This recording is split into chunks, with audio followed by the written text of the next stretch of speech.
Cinderella. Once upon a time, in a faraway land, there lived a kind and gentle girl. Her name was Cinderella. But poor Cinderella was having a very hard life. Cinderella's mother had passed away when she was very young, and her father had married a new wife.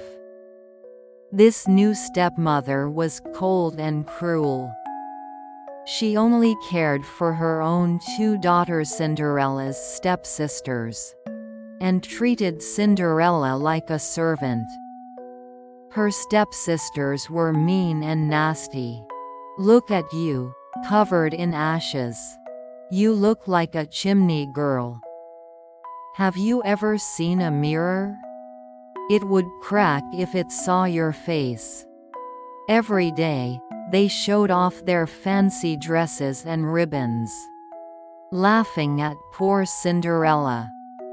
Her stepmother made her do all the chores, sweeping the floors, washing the dishes, doing the laundry, and even dressing her stepsisters. She had no time to rest. But Cinderella never complained.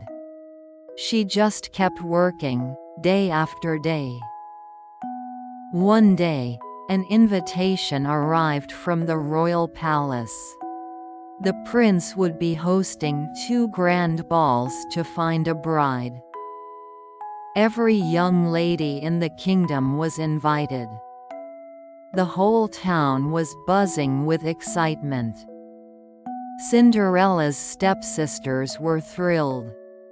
They spent hours picking out dresses, jewelry, and hairstyles. Cinderella, too, wished with all her heart that she could go. But her stepmother sneered and said, "Don't be ridiculous. You? Go to the ball? You're just a filthy little servant." Heartbroken, Cinderella sat alone in the garden, crying softly. And then poof, a kind old woman appeared. She was a fairy godmother. "You want to go to the ball, don't you, my dear?" With a wave of her wand, she turned a pumpkin into a carriage, mice into white horses, and Cinderella's rags into a sparkling gown, and on her feet glass slippers that shimmered like stars. But remember, the fairy godmother warned, the magic will disappear at midnight. Be sure to leave before the clock strikes 12. At the palace, everyone turned to look at the beautiful girl who entered. No one knew who she was. The prince was instantly enchanted. He asked her to dance, and they twirled across the floor, laughing and smiling.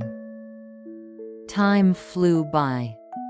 But then dong, dong, the clock began to strike midnight.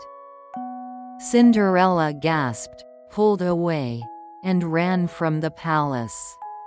The prince called after her, but she was already gone. The next night, the second ball began.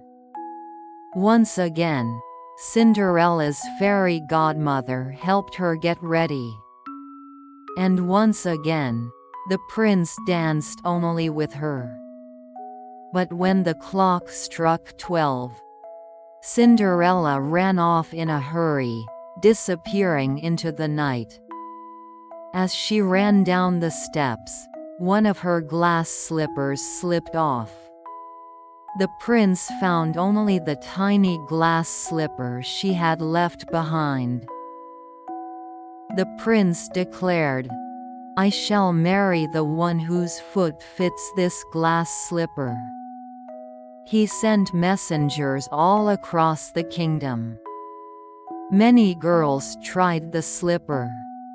but none could make it fit, not even close. Some even tried to squeeze and stuff their feet into it. But the glass slipper wouldn't budge. At last, the messengers came to Cinderella's house. Her stepsisters pushed and shoved, each claiming, "It's mine. I'm the girl from the ball." But the slipper was much too small. Then, one of the servants asked, "Is there anyone else in this house?" The stepmother tried to stop them. But Cinderella stepped forward from the back room. She gently slipped her foot into the glass slipper. And it fit perfectly. She then reached into her pocket and pulled out the matching slipper for all to see. The messenger bowed with a smile. "You are the one the prince has been searching for." And so, Cinderella was brought to the palace, where she and the prince were joyfully married. She never had to scrub floors or cry in the ashes again. Surrounded by kindness and love. And they lived happily ever after. The end.